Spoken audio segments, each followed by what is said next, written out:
ரூபாய் தந்தா ஓட்டு போட்டுருவான், இவனுக்கு என்ன ரூபா தானேன்னு நினைச்சான். ஓட்டல்ல, வேட்டை போட்டு தமிழ்நாட்டு மக்கள் மகிழ்ந்திருக்கிறார். திட்டமிட்டு தந்தை பெரியாரை அவமானப்படுத்துவதில் சுகம் காணுகிறான் சீமா. சீமானுக்கு தேர்தல் என்பது வரவு. இப்பவுமே 500 கோடி ரூபாய் அடிச்சுட்டாருங்க. ஒரு போக்குல ஏதாவது ஒரு புகாரை சொல்லி விட்டு போறீங்களே. இல்லையே, கவர்னர் இவரையெல்லாம் சந்திக்கலாமா? முதல்ல இந்த குட்டி சுவரையெல்லாம் அரசியல் அனாதைங்க. அவன் எடப்பாடியோட கூட்டணி வைத்துக் கொள்ள தூக்கல தொங்குவதற்கு சமம்னு சொன்னவன் தானே தினகரன். இப்ப நாம் ஏன் தூக்கல தங்கல?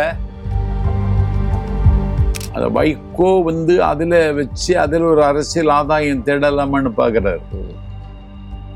நாஞ்சில் சம்பத்து தாவேக்காவை ஏற்றுக்கொண்டது ஆதவன் அர்ஜுனாவினுடைய முயற்சி. இன்னொரு கட்சி ஆதரவு தருமானால் கட்சியை உடைச்சு கூட ஆதரவு வாங்கிப்பீங்களா? கட்சியை நாங்களா உடைச்சதே எடப்பாடி தானே. அதிமுக ஆரோக்கியமாக இருக்குன்னு நாங்க விரும்புகிறோம். இந்த பூட்ஸ் நக்கிகளுக்கு அதுல பூச்சம் ஒண்ணும் இல்லை. போவாங்க டெல்லிக்கு, கிளியது இங்க, நீ தைக்கிறது டெல்லியிலன்னா இது என்ன அரசியல்? எல்லா அதிகாரமும் சபரீசன் என்கிற பயலின் கையில். எங்க நடக்கும் இது சொல்லுங்க? கட்சிக்கு ஒரு ஃபேஸ் வேணும் அப்படின்னு சொல்றீங்களா? அதன் அடிப்படையில உதயநிதி அவர்களை முன்னிறுத்தலாமா? உதயநிதிக்கு ஃபேஸ் வேல்யூ கிடையாது சார். மாமன்னனே ஓடலையே, 4 நாள் கூட ஓடலையே. தங்கம் வாங்க இது பொன்னான நேரம். தங்கமயில் வழங்கும் பிக் பாக்ஸ் ஆஃபர் இச்சலுகை மே 31ஆம் தேதி வரை மட்டுமே. விகடன் நேயர்களுக்கு வணக்கம். இன்றைய சிறப்பு நேர்காணல்ல தமிழக வெற்றி கழகத்தின் கொள்கை பரப்பு செயலாளர் திரு நாஞ்சில் சம்பத் அவர்களை தான் சந்திக்க இருக்கிறோம். சார் வணக்கம். வணக்கம். புதிய அமைச்சரவை 2வது முறையா பதவியேற்று இருக்காங்க. இந்த வெற்றி தமிழக அரசியல்ல யாரும் எதிர்பாராத ஒரு வெற்றியா தான் அமைஞ்சிருக்கு. ஆச்சரியமா பாக்குறாங்க, அதிசயமா பாக்குறாங்க. இந்த வெற்றியை நீங்க எப்படி பாக்குறீங்க சார்? எதிர்பாராத வெற்றினா உங்களை மாதிரி ஆட்கள் எதிர்பாராத வெற்றி, நான் எதிர்பார்த்த வெற்றி. ஓகே, நீங்க முன்கூட்டியே கணிச்சிட்டீங்க. ஆமா, நான் தான் முதல்ல சொன்னது. விடுகதையாகிட்ட தமிழர்களின் கேள்விக்கு கிடைத்த விடையாக, ஒரு அடக்க முடியாத கடல் அலையின் பெரு முழக்கமாக, விளக்க முடியாத விரிவானமாக தமிழ்நாட்டு மக்களின் நெஞ்சத்தில் நீக்கமர நிறைந்திருக்கிற எங்கள் வெற்றி தலைவர் விஜய் அவர்களுக்கு 3 ஆண்டு காலம்தான் தேவைப்பட்டது. இந்த சாதனையை ஏற்கனவே ஆந்திராவில் என்டிஆர் நிகழ்த்தி காட்டினார். என்டிஆரை ஆந்திர மக்கள் கடவுளாகவே, கண்ணனாகவே பார்த்தார்கள். எங்கள் தலைவரை கடவுளாக பார்க்கவில்லை. ஆனால் எங்கள் தலைவனை, ஒரு மாற்றத்திற்கான அரசியலை இவன்தான் தர முடியும் என்று மக்கள் நம்பினார்கள். ஒரு மாற்றத்திற்கான அரசியலை வைகோ தருவார் என்று நம்பினார்கள். வைகோ அறிவாலயத்திலே அவருடைய கட்சி அடக்கம் செய்யப்பட்டு விட்டது. ஒரு மாற்றத்தை தருவார் மூப்பனார் என்று கருதினார்கள். அவர் தொடங்கிய தமிழ் மாநில காங்கிரஸை இன்றைக்கு குறைந்த விலைக்கு மோடிக்கு விற்றிருக்கிறார் அவருடைய செல்வ புதல்வர். அந்த மாற்றத்தை கேப்டன் விஜயகாந்த் தருவார் என்று எதிர்பார்த்தார்கள். அவர் மாலை சூட்டிய மனைவி பிரேமலதா அந்த கட்சியை 5 வருடத்திற்கு இன்றைக்கு திமுகவுக்கு குத்தகைக்கு கொடுத்திருக்கிறார். அந்த மாற்றத்தை தருவார் என்று மக்கள் எதிர்பார்த்தார்கள் உலக நாயகன் கமலஹாசனை. அவர் இப்பொழுது டார்ச்சை அறிவாலயத்திலேயே தேடிக்கொண்டிருக்கிறார். அந்த மாற்றத்தை தருவார்கள் என்று எதிர்பார்த்தார்கள் சில்லறை பயல் சீமானை. அந்த கட்சி இப்போ அடக்கம் செய்வதற்கு ஆள் இல்லாமல் அனாதையாக கிடக்கிறது, அனாதை பிடம் போல. அந்த மாற்றத்தை விஜய் தருவார் என்று எதிர்பார்த்தார்கள். அரசியல் மாற்றத்தை தந்தது மட்டுமல்ல, ஆட்சி மாற்றத்தையும் தந்து இந்திய துணைக்கண்டத்து வரலாற்றில் யாரும் நிகழ்த்த முடியாதது அரும் சாதனையை எங்கள் தலைவர் நிகழ்த்தியிருக்கிறார். மக்கள் முடிவெடுத்ததற்கு இன்னொரு முக்கிய காரணம், 300 கோடி ரூபாய் வருமானம் தரக்கூடிய சினிமா தொழிலுக்கு முற்றுப்புள்ளி வைத்துவிட்டு எனக்கு முகம் தந்த தமிழ்நாட்டு மக்களுக்காக, என்னுடைய முகவரி தந்த தமிழ்நாட்டு மக்களுக்காக, அவர்களுக்கு நன்றி தெரிவிப்பதற்காகவே நான் கட்சி தொடங்கி இருக்கிறேன்னு சொன்னார். அது மக்களை ஈர்த்தது. அந்த ஒரு பாயிண்ட் ஈர்த்தது. ஏன்னா வருமானம் 300 கோடி ரூபாய்ங்க. ஒரு தொகுதியில ஒரு வேட்பாளர் குறைந்தபட்சம் 2 லட்சம் ரூபாய் கூட செலவழிக்க முடியாத வேட்பாளர்கள் நிறைய பேர். இந்த தலைவர் இந்த முடிவை எடுத்தவுடனே மக்கள் அப்படியே அவரை ஆகர்ஷிக்க தொடங்கினார்கள், ஆராதிக்க தொடங்கினார்கள், அவரை கண்காணித்தார்கள். அவருடைய பேச்சும் வீச்சும் பெரிய தாக்கத்தையும் அதிர்வையும் ஏற்படுத்தியது. 75 ஆண்டு கால பவள விழா கண்ட கட்சி திமுக திணறியது. ஸ்டாலினுடைய ஊர்வலம், ஸ்டாலினுடைய பொதுக்கூட்டங்களில் ஒரு மயான அமைதி நிலவியது. உதயநிதி ஸ்டாலின்கிற உதவாக்கரை போற இடங்களிலெல்லாம் விரிச்சோடி கிடந்தது. 26 கட்சி கூட்டணி ஸ்டாலினுக்கு. இது போக 200 சாதி குழுக்களின் ஆதரவு. இந்தியாவை ஆண்டு கொண்டிருக்கிற பிஜேபியோடு கூட்டணி எடப்பாடி, 10 கட்சி கூட்டணி. அந்த 10 கட்சி கூட்டணியில இவனுக்கு 26 கட்சி கூட்டணி. 36 கட்சிகளை நான் தன்னந்தனி ஆளுன்னு சொல்லி ஒரே ஒருவராக நின்று வீழ்த்து காட்டியிருக்கிறார். இது வரலாற்றில் ஒரு அபூர்வமான நடவடிக்கை. சோசியல் மீடியாவை வச்சே வந்து ஆட்சிக்கு வந்துட்டாங்க அப்படின்னு ஒரு விமர்சனம் முன்வைக்கப்படுது. அதை நீங்க எப்படி பாக்குறீங்க? ஏன்னா நீங்க பல்வேறு கட்சிகள்ல பயணிச்சிருக்கீங்க, நீண்ட நெடிய அரசியல் அனுபவம் இருக்கு, நிறைய பொதுக்கூட்டங்கள் மேடைகளை பார்த்துருக்கீங்க, பிரச்சாரங்களை முன்னெடுத்திருக்கீங்க. இந்த பிரச்சாரம் தாவேகா முன்னெடுத்தக்கூடிய இந்த பிரச்சாரம் எப்படி இருந்தது? சோசியல் மீடியாவை பயன்படுத்துகிறவன் தான் புத்திசாலி. அவன் தான் உலகத்தோடு சேர்ந்து பயணிக்கிறான். உலகத்தோடு ஒட்ட ஒழுகல் பல கற்றும் கல்லார் அறிவிலாதார் நான் திருவள்ளுவர். உலகம் இன்னைக்கு சோசியல் மீடியா கையில் தான் இருக்கு. ஒரு நாட்டினுடைய சுகதுக்கத்தை தீர்ப்பானது சோசியல் மீடியா தான். ஒரு மூளைச்சாவு அடைந்து விட்டவன் இந்த நாட்டில் விக்ரமசிங்கபுரத்தில் இறந்துட்டான்னா அவன் இறந்த மூளைச்சாவு அவனுடைய அவயவங்கள் 8 பேருக்கு பொருத்தப்படும்னு அறிவிச்சா அவன் இந்த அவயவத்தை எப்படி பெறுவதுன்னு சொல்லி விக்ரமசிங்கபுரத்தில் இருந்து அப்போலோ ஆஸ்பத்திரிக்கு அந்த பாடியை 1 மணி நேரத்தில் கொண்டு வந்துடுறாங்க. சோசியல் மீடியாவினுடைய விளைவு இது. இதை பயன்படுத்த ஸ்டாலினுக்கு தெரியலை, அவன் மகனுக்கு தெரியலை, திமுக என்கிற கட்சிக்கே தெரியலை. மக்களிடமிருந்து அந்நியப்பட்டு போன கட்சி இன்னைக்கு திமுக. மக்களோடு இருக்கிற கட்சி, ஜென்சி தலைமுறையை இன்றைக்கு ஆகர்ஷித்த கட்சி, ஆக்கிரமித்த கட்சி தவை. அவங்களும் தொழில்நுட்ப அணியெல்லாம் வச்சிருக்காங்க, சோசியல் மீடியால இருக்காங்க. அதையெல்லாம் தாண்டி தான் விஜய் வெற்றி பெற்ற யாரும் பார்க்க மாட்டாங்க. நாஞ்சில் சம்பத் ஒரு கூட்டம் பேசுனா, நான் தொண்டாமுத்தூர்ல ஒரு கூட்டம் பேசுனா என் பேச்சை விடியற் காலைக்கு முன்னாடி 3 லட்சம் பேர் பார்த்துடுறாங்க. ஸ்டாலின் ஒரு கூட்டத்தில் பேசுனா அவன் பேச்சை அடுத்த விடியற் காலை பார்க்கும் பொழுது 90 பேர் தான் பார்த்துருக்காங்க. அதற்கு என்ன காரணம்னு நினைக்கிறீங்க? செல்வாக்கு இழந்துட்டு திமுக மக்களிடமிருந்து அந்நியமாகிவிட்டது. நீங்க திமுகவிலையும் பயணிச்சிருக்கீங்க, அதிமுகவிலையும் பயணிச்சிருக்கீங்க. 2 திராவிட கட்சிகளும் இல்லாத ஒரு சூழல் ஏற்படுத்தியிருக்காரு. 2 திராவிட கட்சிகளுக்கும் மாற்றா ஒரு புதிய அரசியலை வந்து தாவேகா முன்னிறுத்திருக்காரு. திராவிடத்துக்கு எதிரானவர் இல்லை. திராவிடமும் தமிழ் தேசியமும் எனக்கு 2 கண்கள்னு சொன்னார் விக்கிரவாண்டியில. ஏன்னா எங்கள் கொள்கை தலைவராக பெரியாரைத்தான் முன்னிறுத்துகிறார். இவர்கள் பெரியாரை பேசுவார்கள், ஆனால் பெரியாரை பின்பற்ற மாட்டார்கள். பதவியேற்பு விழாவில் வந்து வந்தே மாதரம் முதல்ல பாடினதா ஒரு மிகப்பெரிய சர்ச்சை. இல்லை, அது எங்க நிகழ்ச்சி கிடையாது, அது ஆளுநருடைய நிகழ்ச்சி. ஆளுநருக்கு அந்த அதிகாரம் இருக்கிறது. மத்திய அரசாங்கத்தில் ஒரு வழிகாட்டுதல் இருக்கிறது, ஆளுநர்கள் இப்படித்தான் நடந்து கொள்ள வேண்டும்னு. அதனால அவங்க நிகழ்ச்சி, நாங்கள் அதில் போய் குறுக்கரிக்க விரும்புகிறேன். பதவியேற்றா போதும்னு நினச்சிட்டு நாங்கள் அதில் அமைதியாக இருந்தோம், அவ்வளோதான், வேற ஒன்றும் இல்லை. சட்டமன்ற நடவடிக்கைகளில் இனி வருகிற காலங்களில் எங்கள் நிகழ்ச்சிகளில் தமிழ்த்தாய் வாழ்த்துக்கு தான் முன்னுரிமை கொடுக்கப்படும். வெற்றி பெற்ற பிறகு விஜய் அவர்களை சந்திச்சிங்களா? என்ன சொன்னார்? சந்திச்சேன். பனையூரில் சட்டமன்ற உறுப்பினர்கள் கூட்டம் நடந்தது. தலைவர் பனையூர் வாரான்னு சொன்னார்ல, ஓடி போனேன். போய் ஒரு பட்டு வேட்டி அணிவித்து என்னுடைய மகிழ்ச்சியை பகிர்ந்து கொண்டேன். உங்களை சந்தித்து கட்சியில் சேர்ந்த அன்னைக்கு நானும் முதல்வராகலாம் என்ற ஒரு புத்தகம் தந்து தான் சேர்ந்தேன். முதல்வர் ஆகிவிட்டீர்கள், நன்றின்னு சொல்லி ஒரு பட்டு வேட்டியை பொருத்திட்டு வந்துட்டேன். வேற அரசியல் ஒன்றும் பேசல. அவர் ஏதாவது சொன்னாரா? நீங்க பிரச்சாரங்கள் பல கூட்டங்களுக்கு போய் பேசியிருக்கீங்க. பிரச்சாரம் எல்லாம் நான் முடிஞ்ச அளவுக்கு நல்லா பண்ணேன் அப்படின்னு சொன்னேன். தெரியும் அப்படின்னு சொன்னார். பெருசா ஒன்றும் பேச மாட்டாரு. ஆமா, அதுதான் அவருக்கு குணம்னு நினைக்கிறேன். இந்த வெற்றிக்கு பின்னாடி திமுக அதிமுகவுடைய வெறுப்பு அதிகமா இருக்கா மக்கள்கிட்ட? விஜய் அவர்களுடைய எதிர்பார்ப்பு அதிகளவில் இருக்கா? அதாவது எடப்பாடி தலைமையை அந்த அதிமுக தொண்டர்கள் ஏற்கவில்லை. அதனால தான் அந்த கட்சிக்குள்ள ஒரு கலகம் இன்றைக்கு மூண்டிருக்கிறது. எடப்பாடி தலைமை தான் தாங்குவார் என்றால் இந்த கட்சியை நம்மால் இருக்க முடியாது என்று முடிவெடுத்தவர்கள் பலர். எடப்பாடி தான் தலைவர்னு சொன்னால் பேசாமல் தாபைக்கு போயிடலான்னு பல பேர் வந்துட்டுருக்காங்க. இதை அனுபவபூர்வமாக இன்னைக்கு பார்க்குறேன். அதை தாண்டி அதிமுக தமிழ்நாட்டு அரசியலுக்கு தேவையில்லாத கட்சி என்கிற இடத்திற்கு கொண்டு வந்து விட்டு விட்டார் எடப்பாடி பழனிசாமி. திமுக ஆதரவோடு அதிமுக ஆட்சி அமைக்க முடியுமான்னு இந்த நேரத்தில் சிந்திக்கிறாருன்னா தொண்டன் கேட்குறான், இவங்களை எந்த செருப்பால் அடிக்கிறது. நான் பெரிதும் மதிக்கிற திமுகவின் தலைவர் அண்ணன் ஸ்டாலின் மார்க்சிய கம்யூனிஸ்ட் கட்சியினுடைய தேசிய பொதுச் செயலாளர் தோழர் பேவி அவர்களை பேசி உங்க 2 மார்க்சிஸ்ட் எம்முக்கள் அதிமுக ஆட்சி அமைக்க நீங்க ஒத்துழைப்பு கொடுங்கன்னு கேட்கிறாருன்னா இது என்ன அரசியல்?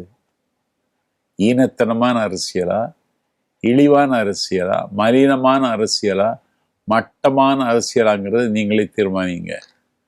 எடப்பாடி பழனிசாமிக்கு மதன் மிதுன் என்கிற ஒரு தடியன் உதயநிதி வீட்டில் போய் உட்கார்ந்து என்ன பேசிட்டு இருக்கான்? உனக்கு என்ன பேச வேண்டியது இருக்கு? இல்ல அந்த நேரத்துல தாவேகாவினருடைய மனநிலை என்னவா இருந்தது? எப்படியாவது ஆட்சி அமைச்சிடணும் அப்படின்ற மாதிரியான ஒரு மனநிலையா? இல்ல ஆட்சி அமைப்பதற்கான சூழல் கனிந்தது என்பதை நான் உணர்ந்தேன். ஆட்சி அமைப்போம்னு நான் நம்பினேன். ஆட்சி ஏற்ற உடனே முதலமைச்சர் ஸ்டாலினை சந்தித்து எனக்கு வழிகாட்டுங்கள் என்று சொல்லுகிறார். ஆட்சி அமைத்த உடனே இந்திய யூனியன் முஸ்லீம் லீக் அலுவலகத்துக்கு போகிறார். இதுவரைக்கும் எந்த தலைவனும் போனதில்லை. யாரெல்லாம் ஒத்துழைப்பு தந்தார்களோ அவர்களுக்கெல்லாம் போய் நன்றி சொல்லி இந்த நாள் வரைக்கும் 10ஆம் தேதியிலிருந்து இந்த நாள் வரைக்கும் 19ஆம் தேதி வரைக்கும் அவர் இயங்கிக் கொண்டே இருக்கிறார். தாவேகா என்பது ஒரு நதி. அந்த நதியின் கரையில் நாகரிகம் இன்றைக்கு குடியேறி இருக்கிறது. திமுக கூட்டணி கட்சிகளுடைய ஆதரவுல தான் வந்து தாவேகா வந்து ஆட்சி அமைச்சிருக்கு அப்படின்னு உதயநிதி வந்து விமர்சனத்தை முன்வைக்கிறாரு. அதை பத்தின உங்களுக்கு கருத்து என்ன? கட்சிகளை தொடர்ந்து தக்க வைப்பாரா ஸ்டாலின்? தக்க வைக்க முடியாது. இன்றைக்கு எங்களுக்கு ஆதரவு தந்திருக்கிறார்கள் இந்திய கம்யூனிஸ்டுகளும் இடதுசாரிகள். அதுல திமுகவுக்கு விழுந்த வாக்குகளும் இருக்கு. ஸ்டாலின் அவர்களே முதலமைச்சர் ஆக்கணும் அப்படின்ற அடிப்படையில விழுந்த வாக்குகளும் அப்படி ஓட்டு போட்ட பிறகு ஸ்டாலின் கரை சேரலையே. எனக்கு தெரிஞ்சு தமிழ்நாட்டின் வரலாற்றில் நீண்ட இடைவெளிக்கு பிறகு 67க்கு பிறகு முதலமைச்சர் தோற்றிருக்கிறார். 67ல பக்தவத்சலன் தோற்றார். ஒரு பெரிய ஆளு டிஆர் ராஜரத்னம் அவரை தோற்கடித்தார். அதற்கு பிறகு இப்பொழுதுதான் தமிழ்நாட்டில் முதலமைச்சர் தோற்கடிக்கப்பட்டிருக்கிறார். ஸ்டாலின் அவர்கள் தோல்வி அடைஞ்சாரு அப்படின்னு சொல்லி செய்தி பார்க்கும்போது பலரும் வந்து அதை வந்து உருக்கமா பார்த்தாங்க. உங்களுடைய மனநிலை என்னவா இருந்தது? நான் எனக்கு ஒன்றும் கவலை இல்லை. ஏன்னா அரசே அவர் நடத்தலை. அரசு நடத்தினான்னு சொன்னா நமக்கு கவலைப்படணும். நீ உட்கார்ந்த இடத்தில் இருந்து கொண்டு போட்ட உத்தரவுனால யாருக்கும் எந்த பலனும் இல்லை. ஒரு ஒன்றிய அரசோடு பகைத்து கொண்டு தமிழ்நாட்டுக்குரிய உரிமைகளை நீ தரவில்லை என்று நான் குற்றம் சாட்டினால் அதற்கு தவறில்லை. ஸ்டாலின் தமிழ்நாட்டு மக்களை இந்த நாட்டில் கூலி பொருளாக நினைத்தான். ரூபாய் தந்தா ஓட்டு போட்டுருவான், இவனுக்கு என்ன ரூபா தானேன்னு நினைச்சான். ஓட்டல்ல வேட்டை போட்டு தமிழ்நாட்டு மக்கள் மகிழ்ந்திருக்கிறார். நிறைய சிறப்பு திட்டங்களை கொண்டு வந்தாரு. மகளிர் உரிமை தொகை, விடியல் பயணம், இப்படியான பல்வேறு மக்கள் நலத்திட்டங்களை கொண்டு வந்தாரு. அவரையே தோற்கடிச்சிட்டாங்க அப்படின்ற ஒரு விமர்சனத்தை முன்வைக்கிறாங்க. நீ விடியல் பயணம் இந்த நாட்டில் பெண்களுக்கு சென்னை மாநகராட்சியில் மட்டும்தான். எங்கள் விடியல் பயணம் கன்னியாகுமரியிலிருந்து சென்னை வரைக்கும் எந்த பேருள் இருந்தனாலும் இலவசமாக பயணிக்கலாம். கொண்டு வர போறோம். என்ன செய்வோம்? ஆட்சி பொறுப்பேற்ற உடனேயே வந்து கஜானா காலி வெள்ளை அறிக்கையை வெளியிடுவோம் அப்படின்னு சொல்லியிருந்தாரு. மனசு இருந்தா எல்லாமே சாத்தியம் அப்படின்னு ஸ்டாலின் அவர்கள் அதற்கு பதில் கொடுத்திருந்தாரு. அதற்கு உங்களுடைய 5.5 லட்சம் கோடியை வச்சுட்டு போனார் எடப்பாடி. ஸ்டாலின் இன்னைக்கு வாங்கியிருக்கிற கோடி எவ்வளவு தெரியுமா? அதையும் சேர்த்து இன்னைக்கு 10.25 கோடி. கஜானா காலியா தான் இருக்கு. இட்டு நிரப்புவதற்கு உங்கள்கிட்ட என்ன திட்டம் இருந்து சொல்லு. திட்டமிட்டு தேர்தல் அறிக்கையை கொண்டு வந்தீங்க. ஆனா கஜானா காலி அப்படிங்கறது வந்து முன்பே உங்களுக்கு தெரியும்ல, இவ்வளவு கடன் இருக்கு தமிழ்நாட்டு அரசுக்கு அப்படின்றது முன்னாடியே உங்களுக்கு தெரியும்ல அப்படின்னு கேட்குறாங்க. பிறப்பும் இறப்பும் எப்படி உறுதியோ கடனும் வட்டியும் உறுதி. எனக்கு கடன் இருக்கு, இந்த கடனை எப்போ அடைப்பேன்னு எனக்கு தெரியாது. இப்படி கடன் பட்டவர்கள் தான் தமிழ்நாட்டில் வாக்காளர்கள். விஜய் அவருடைய அணுகுமுறை வந்து ரொம்பவே புதுசா இருக்கு. கோட் ஷூட்ல வர்றாரு, அவரே கார் ஓட்டுறாரு அப்படின்ற மாதிரியான விஷயங்கள்லாம் வந்து சமூக வலைதளங்கள்ல வைரலா போகுது. அவரை பத்தின அவருடைய செயல்பாடுகள் பத்தின உங்களுடைய பார்வை என்ன? தமிழ்நாட்டு மக்கள் மத்தியில் ஒரு ஈர்ப்புள்ள லீடர் அவர் மட்டும்தான், வேற யாரும் இல்லை. அவருக்கு ஓட்டு போடுவதற்கு அமெரிக்காவிலிருந்து பென்சில்வேனியாவிலிருந்து வர்றான். எங்க? திருத்துறைப்பூண்டிக்கு ஓட்டு போட. துபாயிலிருந்து வர்றான், குவைத்திலிருந்து வருகிறான், அபுதாபியிலிருந்து வருகிறான், அந்தமான் நிக்கோபர் தீவில் இருந்து வர்றான். கடல் கடந்த நாட்டில் இருக்கிற தமிழர்கள் வாக்களிப்பதற்கு சொந்த ஊருக்கு சொந்த செலவில் பயண சீட்டு எடுத்துக்கொண்டு வருகிறார்களே, இந்த அதிசயத்தை என்னைக்காவது கேள்விப்பட்டிருக்கீங்களா? கிடையாது. விஜய் அவருடைய புதுமையான செயல்பாடை நீங்க எப்படி பாக்குறீங்க? பாருங்க, 717 கடையை பூட்டிட்டாருங்க. கோவில் வாசல்ல, பள்ளிக்கூட வாசல்ல, மருந்தகங்களுடைய வாசல்ல, மருத்துவமனைகள் வாசல்ல இருக்கிற 717 கடை அடையாளம் கண்டு உடச்சி நொறுக்கிட்டாங்க. கடை க்ளோஸ் பண்ணியாச்சு. இன்னைக்கு என்ன செய்தின்னு சொன்னா, இந்த 10 ரூபாய் வாங்கிட்டு இருந்தாங்கல்ல, இந்த 10 ரூபாய் இன்னைக்கு ரத்தாயிடுச்சு டாஸ்மாக்ல டாஸ்மாகில். இப்போ 10 ரூபா வாங்குறதே இல்ல. இல்லை வாங்குறாங்களா இல்லையான்னு கண்காணிக்கிற வேலையும் அவங்க ஈடுபடுறாங்க. இன்னைக்கு முதலமைச்சர் அறிவிச்சிருக்காரு, தமிழ்நாட்டின் தலைநகர் சென்னையில கூலிக்கு கொலை செய்கிற கொலைகார குண்டர்கள் 100 பேர் இன்னைக்கு கைது செய்யப்பட்டிருக்காங்க.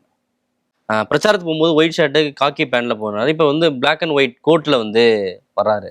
அவருடைய அந்த அணுகுமுறையெல்லாம் எப்படி பாக்குறீங்க? இன்னும் எல்லாம் அதிகாரிகளுக்கு கூட இருந்து பேசுவதற்கு கோட்டு சூட்டு போடலாமான்னு நினைச்சாரான்னு தெரியாது. ஆனா எது போட்டாலும் அவருக்கு எடுப்பாவும் அழகாவும் இருக்கும். கோட்டு அற்புதமாக இருக்கிறது. 234 தொகுதிகளிலையும் விஜய் தான் வேட்பாளர் அப்படின்னு நினைச்சு வாக்களிங்க அப்படின்னு சொன்னாரு. பல தொகுதிகளில் வேட்பாளரே யாருன்னு தெரியாம வாக்களிச்சிருக்காங்க. பல தொகுதிகளில் வேட்பாளர் பிரச்சாரத்துக்கு பல போட்டாங்க. விஜய் என்கிற ஒரு முகத்திற்காக, அந்த திருமுகத்திற்காக விழுந்த அது ஆரோக்கியமான போக்கு இல்லை அப்படின்ற விமர்சனம். இது ஒரு ஹீரோ வர்ஷிப்னு சொல்லுவாங்க. திமுகவில் ஹீரோ வர்ஷிப் இல்லையா? இல்ல இப்படியான மனநிலை ஒரு ஆரோக்கியமான அரசியல் சூழலுக்கு சரி வராது அப்படின்னு சொல்றாங்களே. உங்கள் தொகுதியில் வேட்பாளர் யாருன்னே தெரியாத அளவுக்கு வாக்கு போட்டிருக்காங்க. ஆமா, அப்படி உள்ள தம்பிகளை தான் நிப்பாட்டணும். அவன் மன்றத்தில் உள்ளவன், மன்றத்தை இயக்கியவன், 25 ஆண்டு காலம் கடமையாற்றியவன், எனக்கு முகம் தந்த தமிழ்நாட்டு மக்களுக்கு நான் நன்றி சொல்ல வேண்டும்னு தான் கட்சியை தொடங்கினாரு. அதுல ஒரு பங்காளியாக எங்கள் மாவட்ட செயலர்கள் இருந்தார்கள். ஏழை இன்னைக்கு காஞ்சிபுரத்தில் ஜெயிச்சிருக்கிறான் தென்னரசன் ஒரு தம்பி. சொந்த வீடு கிடையாது, சொந்தமா தொழில் கிடையாது. ஆனால் ஒரு மாநாடு மாதிரி ஒரு கூட்டத்தை குன்றத்தூரில் போட்டு எனக்கு என்ன அவன் கொண்டாடின விதத்தை பார்த்தே நான் நெகிழ்ந்துட்டேன். இப்படிப்பட்ட தம்பிமார்கள் தான் இந்த கட்சியினுடைய சுகதுக்கத்தை தீர்மானிக்கிறார். இப்போ முகமறியாத பல பேர் வந்து எம்எல்ஏக்களாகவும் அமைச்சர்களாகவும் ஆயிருக்காங்க. அந்த இடத்துல நமக்கு ஒரு வாய்ப்பு இருந்திருக்கலாம் அப்படின்னு நீங்க நினைச்சிருக்கீங்களா? இல்லை. உங்களுடைய நலம்பெருவிகள் பல பேர் சொல்லியிருக்காங்க, நாஞ்சில் சம்பத் அவர்கள் இந்த முறை தேர்தலில் வந்து களமிறங்கி இருக்கலாம். களம்னா எனக்கு சீட்டு வேணும்னு தலைவர்கிட்ட போய் கேட்கணும். நான் இனிமேல் வேட்பாளர்களாக நிற்கிற நிலைமை இல்லை. ஒன்னாவது காரணம், நான் சுயமரியாதைக்காரன். 100க்கு 100 சுயமரியாதைக்காரன். ஒரு இடத்துல செல்வம் குவிஞ்சிருக்கு, அவர் இருக்காருன்னு சொன்னா அவர்கிட்ட போய் செல்வம் கேட்க நான் யோசிப்பேன். கேட்டீங்களா? நான் ஒரு சுயமரியாதைக்காரனாக இருப்பதுதான் எனக்கு சௌரியம். அவங்களா சீட் கொடுத்துருந்தா நீங்க நின்றுப்பீங்க. யாரு தலைவரா? வைகோவை என்ன சேப்பாக்கத்தில் நிக்க சொன்னாருங்க 96ல. முடியாதுன்னு. அந்த காலகட்டம் ஓகே. இப்போ விஜய் அவர்கள் உங்களுக்கு சீட்டு கொடுத்து நிக்க சொல்லியிருந்தா நிக்க மாட்டேன். நான் சேரும் பொழுதே சொல்லிட்டேன், இந்த தொகுதி பிரச்சனை அதெல்லாம் நான் கிடையாதுன்னேன். நின்று இருக்க மாட்டேன். விஜய் அவர்கள் பல்வேறு அரசியல் தலைவர்களை போய் சந்திச்சாரு. குறிப்பா வைகோ அவர்களையும் சந்திச்சாரு. அந்த அவருடைய பணிப்பெண்கள்லாம் வந்து தாவேகாவுக்கு தான் வந்து வாக்களிச்சாங்க அப்படின்ற மாதிரியான ஒரு கருத்துக்கள்லாம் அந்த சந்திப்பிலேயே வந்து வைகோ அவர்கள் சொன்னார். ஸோ அதை எப்படி நீங்க பாக்குறீங்க? உண்மையாக பார்க்குறேன். அதை வைகோ வந்து அதில் வச்சு அதில் ஒரு அரசியல் ஆதாயம் தேடலாமான்னு பார்க்குறாரு. எங்கள் தலைவரை பார்த்தோன்னே அந்த பணிப்பெண்கள் நாங்கள் உங்களுக்கு தான் ஓட்டு போட்டோம்னு சொன்னாங்கன்னா எங்கே போய் கட்சியை கொண்டு நிறுத்தி இருக்கிறாருன்னு பாருங்களேன். இன்னும் தமிழ்நாட்டில் பல பெண்களுக்கு திமுக கட்சின்னா என்னன்னு தெரியாது. 3 வருஷத்துல இதை நிகழ்த்தி காட்டியிருக்கோம்.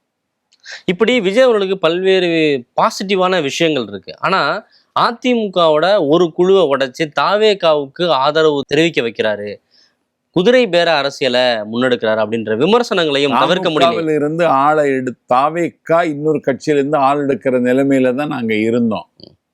அதுக்காகத்தான் மதசார்பற்ற கூட்டணிங்கிற வகையில் மார்க்சிஸ்டோடு பேசணும், இந்திய கம்யூனிஸ்ட் கட்சியோடு பேசணும், இந்திய யூனியன் முஸ்லீம் லீக்கோடு பேசணும், விடுதலை சிறுத்தைகள்கிட்ட பேசணும். இன்னைக்கு 2வது முறையா அமைச்சரவை விஸ்தரிக்கப்பட்டிருக்கிறதுன்னா எங்களுக்கு போதுமான செல்வாக்கு இருக்கிறது, ஒரு நிலையான ஆட்சியை நடத்தத்தான் மக்கள் எங்களுக்கு வாக்களித்திருக்கிறாருங்கிறத. அந்த கட்சிகள்லாம் நிபந்தனையற்ற ஆதரவு, வெளியிலிருந்து ஆதரவு கொடுக்குறோன்னு சொல்லி ஆதரவு கொடுத்துட்டாங்க. அந்த சூழல்ல கூட அதிமுகவுடைய ஒரு குழுவை நீங்க வந்து ஊழல்வாதிகள் அப்படின்னு விமர்சிச்ச ஒரு குழுவை உங்களுக்கு ஆதரவு தெரிவிக்க வைக்கிறதுக்கான ஒரு முன்னெடுப்புகளை தாவேகா எடுத்துச்சு அப்படின்ற ஒரு விமர்சனத்தை எப்படி பாக்குறீங்க? அதாவது மாற்றார்களை மதிக்கிற, இல்லைன்னா மாற்றார்கள் இருக்கும் இடம் தேடி அவர்களை தாவேகா இங்க நந்தவனத்துக்கு கொண்டு வர கடமை ஆதவ் அர்ஜுனா தான் செய்தார். நேற்றைக்கு கே.எஸ். செங்கோட்டையன் வந்தது ஆதவ் அர்ஜுனா முயற்சி தான். நாஞ்சில் சம்பத்து தாவேகாவை ஏற்றுக்கொண்டதும் ஆதவன் அர்ஜுனாவினுடைய முயற்சி. ஆகவே அவர் முயற்சி எடுக்கிறார். அந்த முயற்சியில் வெற்றி பெறுகிறார் என்பதை இத்தனை நாள் வரைக்கும் அவர் நிரூபித்திருக்கிறார். இன்னைக்கு அவரை உயர்ந்த இடத்துல உட்கார வைத்து எங்கள் தலைவர் அழக பார்க்கிறார். ஒரு கட்சியிலிருந்து தாவேகாவுல சேர்றது அப்படிங்கிறத ஒரு ஜனநாயகபூர்வமான ஒரு முயற்சியா பார்க்க முடியும். அதிமுகவுல நின்று வெற்றி பெற்ற எம்எல்ஏக்களை தாவேகாவுக்கு ஆதரவு கொடுக்க வைக்கிறது அப்படிங்கிறது எப்படி சரியான ஒரு இல்லையா? அதுக்குத்தானே கட்சியே. இன்னொரு கட்சி ஆதரவு வருமானா வாங்கிக்கிட வேண்டியதுதானே. இன்னொரு கட்சி ஆதரவு தருமானால் கட்சியை உடைச்சு கூட ஆதரவு வாங்கிப்பீங்களா? கட்சியை நாங்களா உடைச்சதே எடப்பாடி தானே. ஒரு வேட்பாளர்கிட்ட 20 கோடி ரூபாய் கேட்கிறான் சார். 20 கோடி இருந்தாலும் ஜெயிக்க முடியும். ரூபாய் அதிமுக பிளவுக்கு எந்த வகையிலும் தாவேகா காரணம் இல்லை, ஒரு காலம் காரணம் இல்லை. அப்படி பிளக்க மாட்டோம் நாங்க. இன்னும் சொல்ல போனா ஆனா வெளியில அப்படிதான் விமர்சிக்கிறாங்களே. அதிமுக ஆரோக்கியமாக இருக்குன்னு நாங்க விரும்புகிறோம். ஆனா ஆரோக்கியமாக இருக்க விட மாட்டார்கள் டெல்லியில. இந்த பூட்ஸ் நக்கிகளுக்கு அதுல கூச்சம் ஒன்றும் இல்லை, போவாங்க டெல்லிக்கு. நான் கேட்க, தேர்தல் நடைபெறுகிறது தமிழ்நாட்டில். இன்னைக்கு முதலமைச்சராக இருந்த எடப்பாடி பழனிசாமி டெல்லிக்கு எதுக்கு போற? கிளியறது ஒரு இடம், தைக்கிறது ஒரு இடமாங்க. கிளியது இங்க, நீ தைக்கிறது டெல்லியிலன்னா இது என்ன அரசியல்? மக்கள் இதை விரும்ப மாட்டாங்க. எடப்பாடி பழனிசாமி அவர்களுடைய அனுமதி இல்லாம CV சண்முகம், வேலுமணி தலைமையிலான ஒரு குழு தாவேகாவை ஆதரிக்கிறாங்களே, அது எதன் அடிப்படையில்? தாவேகாவை ஆதரிப்பதற்கு காரணம் தமிழ்நாட்டு அரசியல் ஒரு நிச்சயமின்மை வந்துவிடக்கூடாது. தமிழ்நாடு அரசியல் தன்னுடைய நித்தியத்தை இழந்து விடக்கூடாது. இனி ஒரு காரணம், தமிழ்நாட்டில் ஆட்சி அமைக்கக்கூட வாய்ப்பை மக்கள் தந்துட்டாங்க. அதற்கு ஒரு பின்னடைவு இருக்கிறது. திமுக கூட்டணியில் இருந்ததாலும் மதசார்பற்ற கட்சிகளோடு தான் பேச்சுவார்த்தை நடத்தணும்.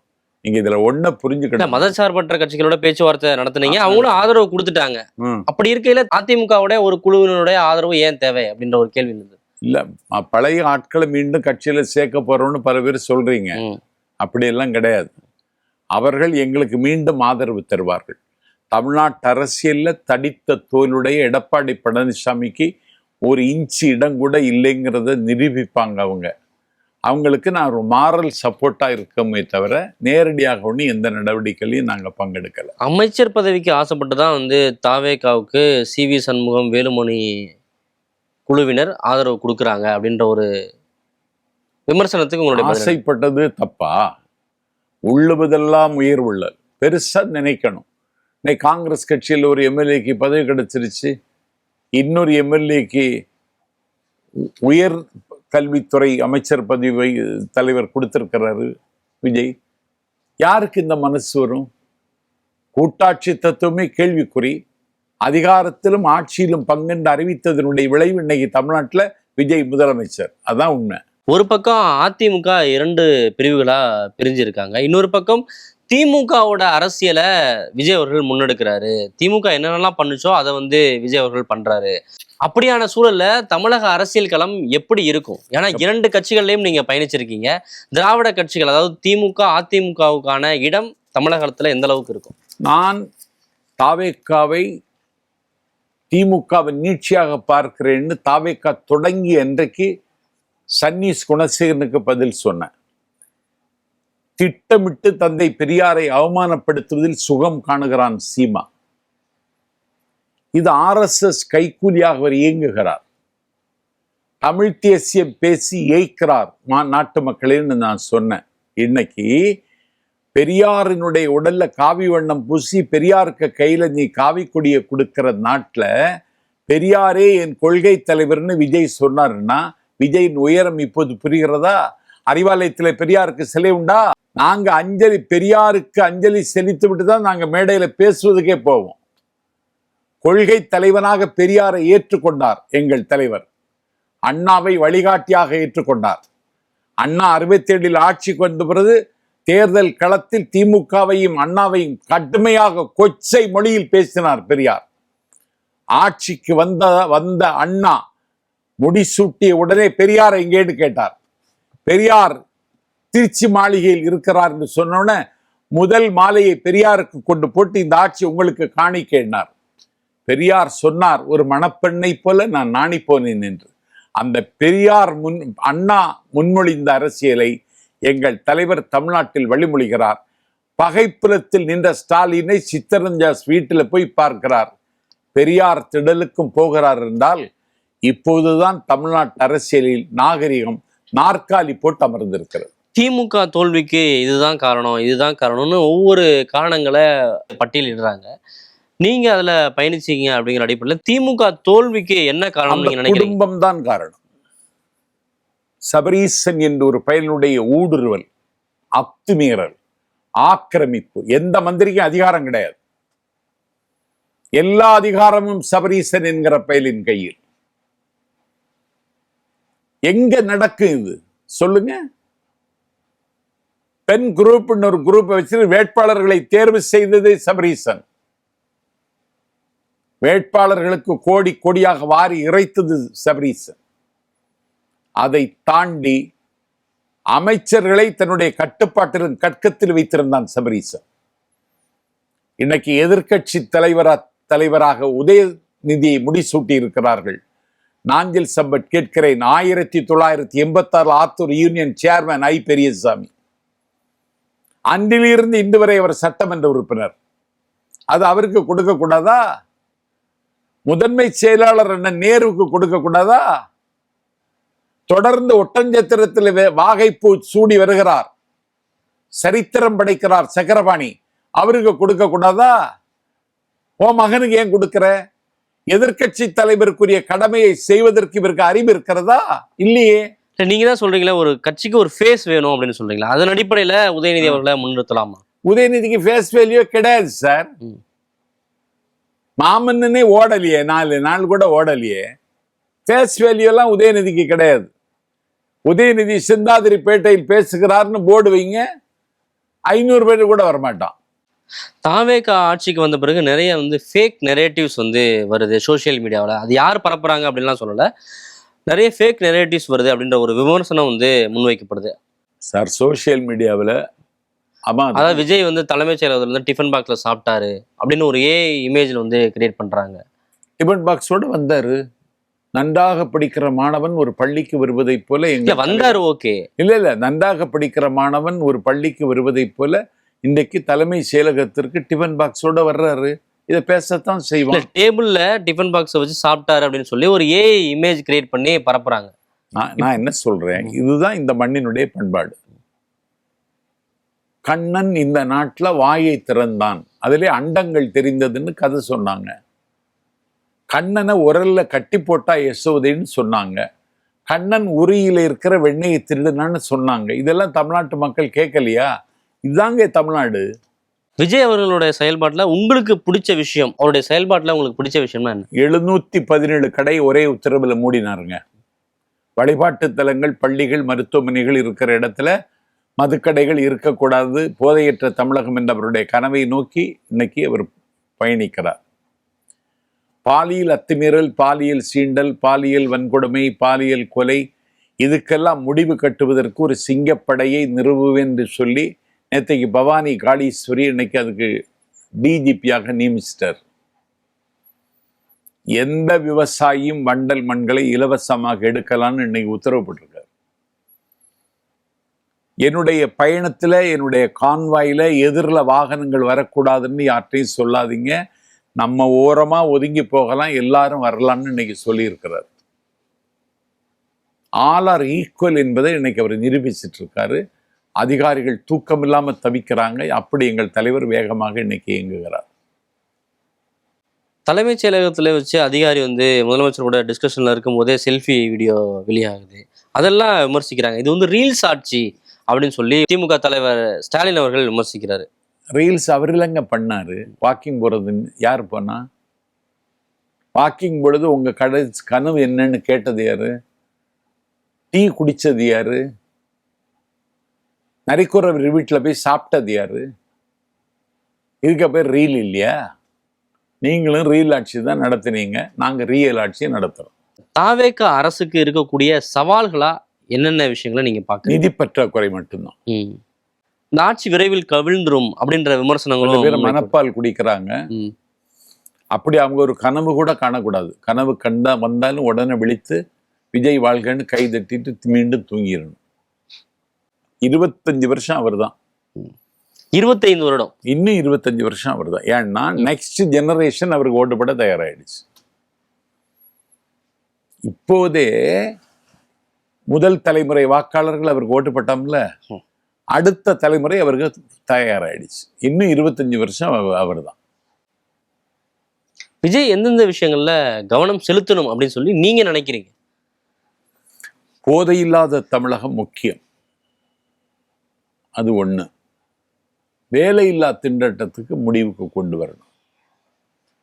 அண்டை மாநிலங்களோடு நதிநீர் பங்கீட்டில் சுமூகமாக தீர்வை எட்டுவதற்கு மத்திய அரசாங்கத்திற்கு அழுத்தம் கொடுக்க வேண்டும்.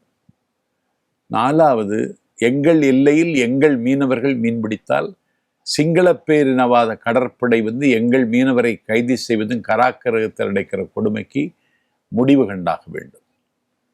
அதை தாண்டி சுங்குவார் சித்திரத்தில் மரிய வில்சனுடைய கல்லூரியில் தான் எங்கள் தலைவர் பேசினார். வீட்டுக்கு ஒரு இளைஞன் பட்டதாரியாக இருக்க வேண்டும், வீட்டுக்கு ஒருவருக்கு நிரந்தர வருமானம் இருக்க வேண்டும், ஒவ்வொரு வீட்டிலும் ஒரு இருசக்கர வாகனமாவது குறைந்தபட்சம் இருக்கணும்னு சொன்னா ஒரு தன்னிறைமை பெற்ற தமிழகத்தை நோக்கி நாம் பயணிக்கிறோம் என்று பொருள். அது இன்னும் சாத்தியமாகல, அதை சாத்தியப்படுத்துவது விஜயின் லட்சியமாக இருக்க வேண்டும். திமுக ஆதரவுல அதிமுக ஆட்சி அமைக்க ஒரு முயற்சி நடந்தது அப்படின்னு சொல்லி ஒரு விமர்சனம் ஒன்று வச்சு அதற்கு நீங்க கருத்துக்கள் சொன்னீங்க. இன்னொரு பக்கம் திமுக அதிமுக ஆதரவுல திருமாவளவன் அவர்களை முதலமைச்சர் ஆக்கலாம் அப்படின்ற ஒரு முயற்சியும் முன்னெடுக்கப்பட்டதா? அது எப்படி சார்? ஒரு கட்சியில் 2 சீட் இருக்கு, அவரை முதலமைச்சர் ஆக்கணும்னு என்ன நியாயம் இது? திருமாவளவன் இதை ஏத்துக்க மாட்டாரு. அரங்கின்றி வட்டாடியற்றேன்னு ஒரு குரல் இருக்கு, அரங்கு இல்லாம வட்டாடக்கூடாது. அப்படி ஒரு ஏன் விளையாடணும்? தாவேக்கு ஆட்சி வராமல் தடுக்க வேண்டுமானால் இப்படி ஒரு ஆயுதத்தை எடுக்கலாமான்னு பார்த்தான் நம்ம அண்ணன் ஸ்டாலின். அந்த ஆயுதத்தை எடுத்துட்டா தலித்து மக்களினுடைய பொல்லா கோபத்திற்கு தாவேக்கு ஆளாகும்னு அவர் எதிர்பார்த்தார். எங்க தலைவர் அதை பற்றி கருத்தே சொல்லல, கண்ணியமா ஒதுங்கிட்டார். இன்னைக்கு ஆதவ் அர்ஜுனா திருமாவளவன் மந்திரி சபையில நீங்க பங்கேற்கணும் அப்படின்னு உரிமையோட கேட்டிருக்கிறாரு. இன்னைக்கு பதவியேற்பு விழாவிற்கும் விடுதலை சிறுத்தைகள் வந்திருந்தாங்க. அவர்களும் மந்திரி சபையில நாளைக்கு இடம் பெறுவார்கள் என்று நான் நம்புகிறேன். திமுக கூட்டணியில தேர்தலை சந்திச்சு திமுகவுக்கான வாக்குகளை வாங்கி வெற்றி பெற்றவங்களை தாவேகா அமைச்சரவையில இடம் கொடுக்கிறது அப்படிங்கிறது அது ஒரு விமர்சன பொருளா மாறாதா? அது அறமான ஒரு செயல்பாடா இருக்காது? ஆதரவு கேட்டதே மதசார்பற்ற கட்சிங்கிற முறையில தான் கம்யூனிஸ்ட் கேட்டோம், இடதுசாரிகள்கிட்ட. அவங்க கொள்கை முடிவு எடுத்துட்டாங்க, அவங்கள்ட்டையும் அதுக்கு தான் கேட்டோம். மதசார்பற்ற சக்தின்னு தான் நாங்க இந்திய யூனியன் முஸ்லீம்கிட்டையும் கேட்டோம், விடுதலை சிறுத்தைகள்கிட்டையும் கேட்டோம். எங்க தலைமை எவ்வளவு கொள்கையில உறுதியா இருக்கிறான்னா, ஒரே ஒரு உறுப்பினர் போஜராஜன் நாங்க பிஜேபிட்ட கேட்டோமா, அதிமுக கேட்டோமா? கேட்கலையே. நாங்க தேசிய ஜனநாயக கூட்டணியில யார்கிட்டையும் பேசல. அம்மா மக்கள் முன்னேற்ற கழகத்துல ஒருவர் வெற்றி பெற்றார், காமராஜ். அவர் தினகரன் தயவுல வெற்றி பெற்றவர் இல்லை, அவர் அவருடைய சொந்த செல்வாக்கில் மன்னார்குடியில் வெற்றி பெற்றவர். அவருடைய ஆதரவு கூட நாங்க எதிர்பார்க்கல. ஆனால் அவர் சட்டமன்றத்தில் தாவேகாவுக்குத்தான் ஆதரவு என்று அவர் அறிவித்தார். அதற்கு முன்னாடி குதிரை பேரம் நடந்திருக்குன்னு டிடிவி தினகரன் அவர்கள் புகார் கொடுத்தாரே கவர்னரை சந்திச்சு. நான் கேட்கிறேன், கவர்னர் இவரையெல்லாம் சந்திக்கலாமா? முதல்ல இந்த குட்டி சுவரையெல்லாம் அரசியல் அனாதைங்க அவன். இன்னைக்கு அமமுக இன்னைக்கு நிர்வாணமா இருக்குங்க. அமமுகவுடைய ஒரு சட்டமன்ற உறுப்பினரோட ஆதரவு தாவேகாவுக்கு தேவைப்படுது இல்ல? ஒரு கேட்கலையே, நாங்க கேட்கலையே, கேட்காமே கொடுத்துட்டாங்களா? ஆமா, கேட்காமல் அவரே கொடுத்தாரு. ஏன்னா அவர் தினகரன் கூட கேட்கல. ஏன்னா அவர் பெற்ற வெற்றியை தவிர தினகரன் போட்ட பிச்சை இல்ல.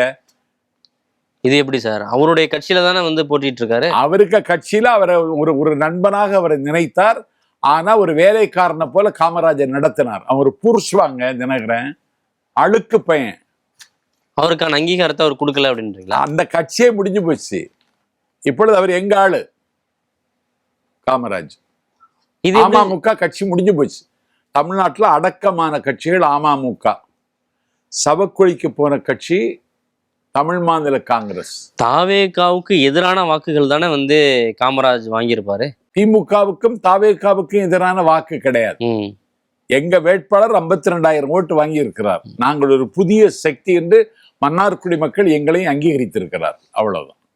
அதுல வந்து அமமுகவினர் எங்க ஆளு அப்படின்னு சொல்றது வந்து உங்களுக்கு எந்த வித தயக்கமும் இல்லை? எந்த தயக்கமும் கிடையாது. ம். நான் அவர்கிட்ட பேசிட்டு தானே இருக்கேன். ம்.